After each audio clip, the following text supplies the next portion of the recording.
Buenas a todos, yo soy Fernando Cordón González de segundo de Bachillerato Sociales A y voy a hablaros sobre el filósofo Jürgen Habermas.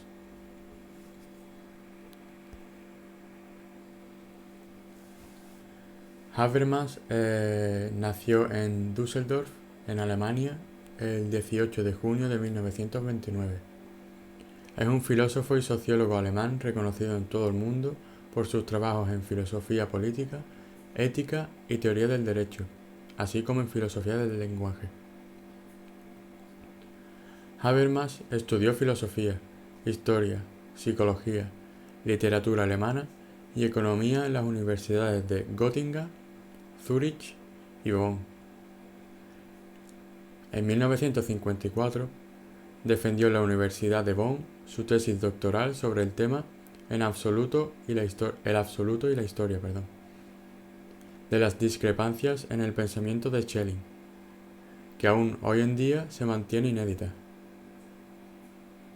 En 1953 publicó su primer artículo, una recensión crítica de la obra de Heidegger, Introducción a la Metafísica, que tituló significativamente Pensar con Heidegger contra Heidegger, artículo en el que critica a Heidegger por su postura frente al nacionalsocialismo. Entre 1964 y 1971 ejerció como catedrático en la Universidad de Frankfurt, convirtiéndose en uno de los principales representantes de la segunda generación de la teoría crítica. En 1968 publicó Conocimiento e Interés, libro que le concedió una enorme proyección internacional. Se jubiló finalmente en la Universidad de Frankfurt en 1994. En 1986 recibió el premio Gottfried Wilhelm Leibniz, considerado como la máxima distinción en el ámbito alemán de investigación. En 2001 obtuvo el Premio de la Paz que conceden los libreros alemanes y finalmente en 2003 recibió el Premio Príncipe de Asturias de Ciencias Sociales.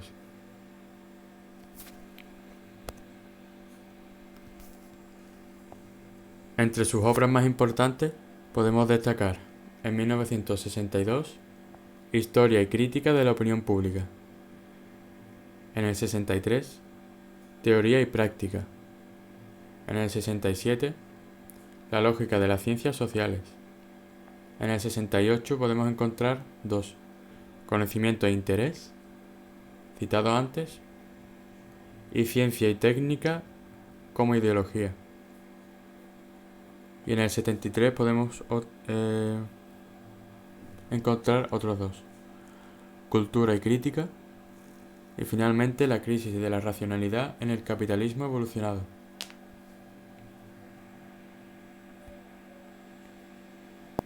Sus influencias y principales ideas. Su trabajo está orientado principalmente a poner los fundamentos de la teoría social con los que busca analizar las sociedades del capitalismo avanzado. El pensamiento de Kant tiene un destacado lugar en la obra de Habermas, y el de Karl Marx desempeña un papel decisivo. El estrecho vínculo entre una filosofía de la razón, muy ambiciosa en términos normativos, y una teoría empírica de la sociedad es una característica del pensamiento de Marx, que Habermas hace suya, y que lo distingue de otros contemporáneos, y, en particular, del sociólogo Niklas Luhmann y del filósofo John Rawls, con quienes, no obstante, comparte preocupaciones comunes.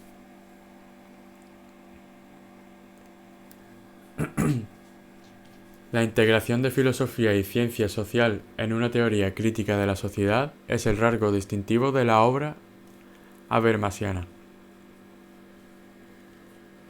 Aun así, aunque Habermas se vale del concepto filosófico de razón y lo emplea explícitamente en términos de filosofía del lenguaje, lo hace para poder desarrollar una teoría social. Habermas se apoya en la idea de una completa transformación de la crítica del conocimiento en crítica de la sociedad.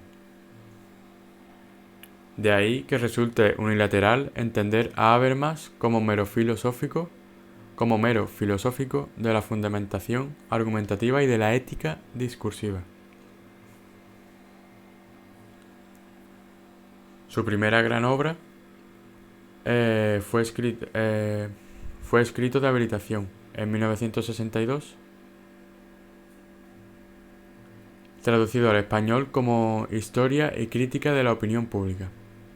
En este análisis de la transformación estructural de la esfera pública, se aproxima de forma crítica al concepto de opinión pública y recupera la visión eminentemente democrática del mismo, con su distinción entre opinión pública manipulada y opinión pública crítica. En algunas de sus obras posteriores, Habermas tratará de reconstruir el materialismo histórico frente a las nuevas problemáticas de las sociedades del capitalismo tardío. En este sentido, la gran crítica que realizará a Karl Marx será que éste, en su opinión, reduce la praxis humana en una tecné, en el sentido de que Marx le otorga la importancia fundamental al trabajo como eje de la sociedad, en demérito del otro componente de la praxis humana que Habermas rescata como esencial, que éste se refiere a la interacción mediada por el lenguaje. A diferencia de Marx, Habermas entiende que el cambio social debe darse en un ámbito simbólico, en el ámbito de la comunicación y en el entendimiento entre los sujetos. De este modo, esta crítica se asemeja a la reflexión que realizan Theodor Adorno y Max Horkheimer. Luego de este momento inicial, Habermas representará esta distinción entre trabajo e interacción como dos momentos irreductibles de la acción y tratará de incluir en la labor productiva componentes de la interacción, por lo que dirá que es posible pensar un cambio social desde el campo del trabajo. Habermas considera que existen tres crisis. Estas son la crisis de la filosofía de base teológica o metafísica, la crisis de la legitimación del Estado contemporáneo y, por último, la crisis del positivismo jurídico. Para superar estas tres crisis, propone la teoría de la acción comunicativa, con base en la filosofía práctica de Kant, y en la que plantea no imponer una ley, sino proponer una teoría con aspiración universal. A partir de la publicación en 1981 de su obra fundamental, La teoría de la acción comunicativa, sus análisis y reflexiones se han orientado hacia la fundamentación de la ética discursiva, la defensa de la democracia deliberativa y de los principios del Estado de Derecho, así como hacia las bases normativas requeridas para configurar una esfera pública transnacional. Entre sus obras más importantes figura también Facticidad y validez, en la cual de algún modo aplica los principios de su teoría de la acción comunicativa a la teoría del derecho y la teoría de la democracia, delineando su propia teoría de la democracia deliberativa.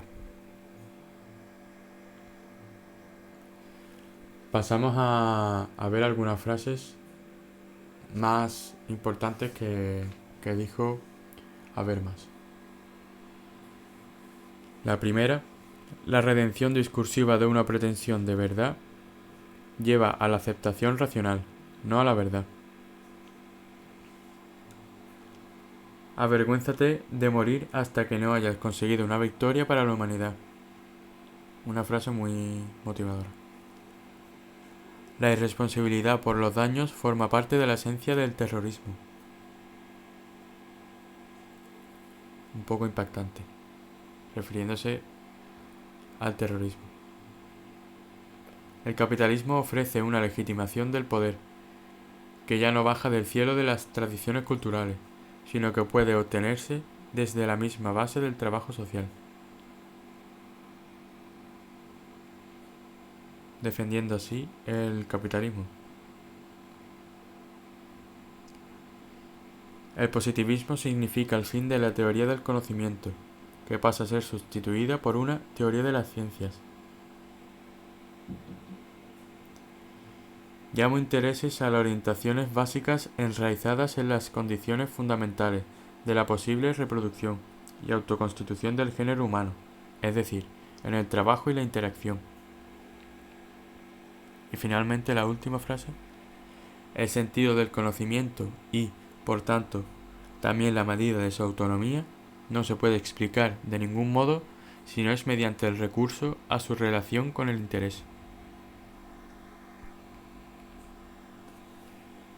Para finalizar el trabajo, mi reflexión personal. Personalmente, al Habermas, al ser uno de los teóricos alemanes más influyentes después de Heidegger, se le podría considerar como un filósofo muy importante y significativo en el siglo XX. Tras toda la información buscada y entendida, se podría decir que es un personaje muy crítico, que sobre todo critica mucho socialmente, un personaje democrático, un personaje simbólico y finalmente reformista. Muchas gracias.